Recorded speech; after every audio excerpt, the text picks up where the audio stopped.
Hello, my name is Lightbeat. Welcome back to Shady Talk. And here we're going to be going over 3 different things. We're going to go over farming, traders, and John's journal. So the first thing is farming. There is something called a garden workbench you can make that's going to let you make items like the hoe in order to farm. The hoe is probably the first thing you're going to want to make, as well as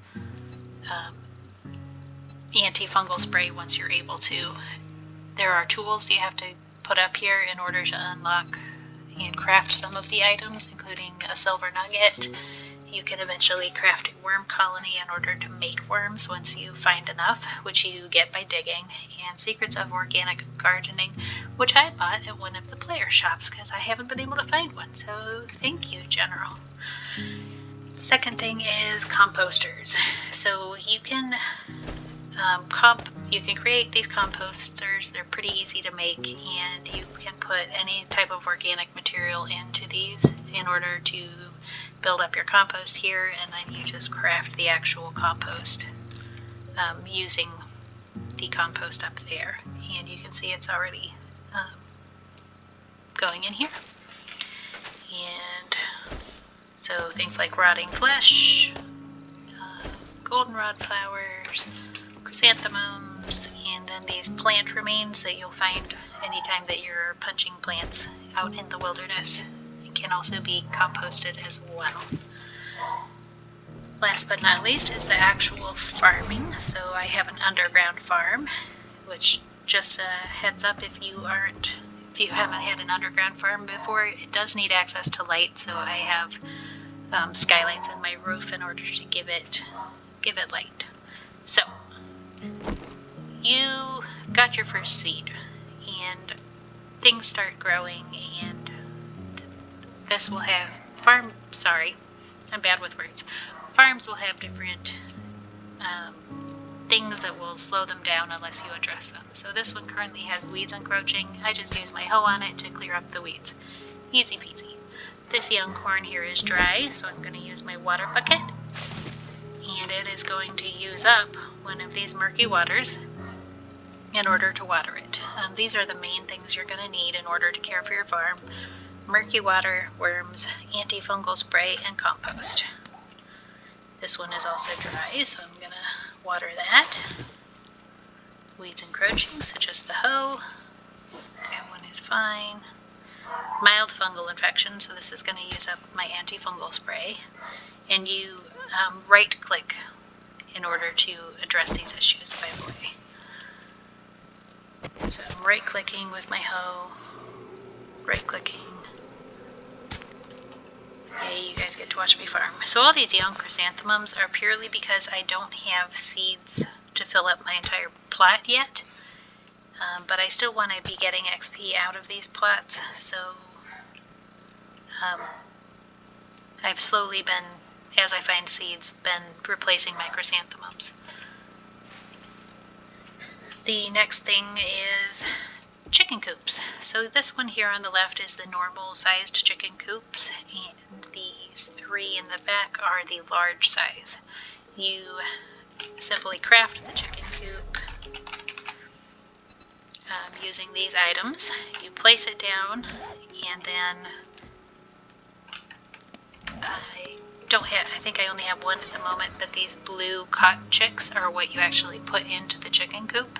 You only need to do that once. So once you activate it, those chickens don't go away. They keep producing for you.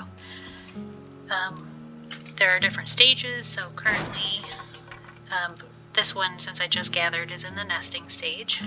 The large coops give you a lot more resources than the small coops. So I just have one more that I need to upgrade, but as you can see, I need more chicks. One thing you can get out of the large ones as well is the grown chickens.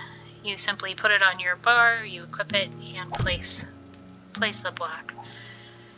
And shortly after, a little chicken is going to fall down on top of the block, and you can murder the chicken.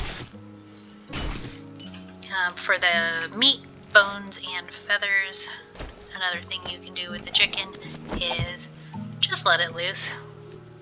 It'll hang out for it'll take a couple of days before it actually despawns, and then you can have a pet chicken in your house.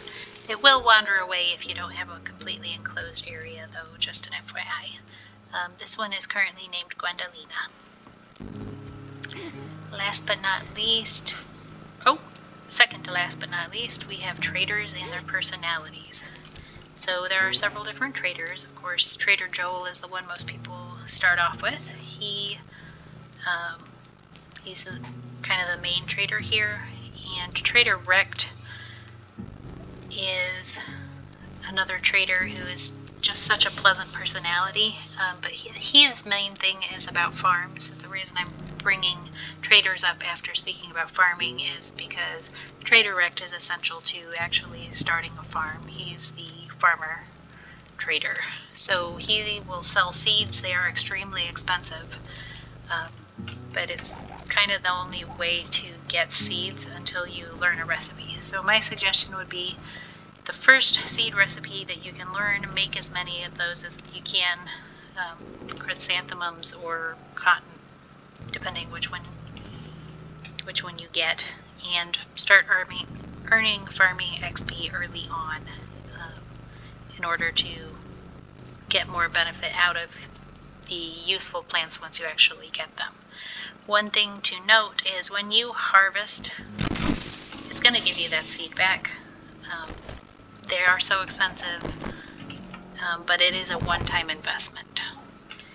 And I'm gonna, once you plant the actual seed, it's going to be in this germinating stage. If you don't manually push it past that stage, it is going to take a long time for it to come out of germinating. But if you use your hoe and one compost, it is going to set it to the seedling status, and eventually it'll carry on and grow up into all of these different levels of plants.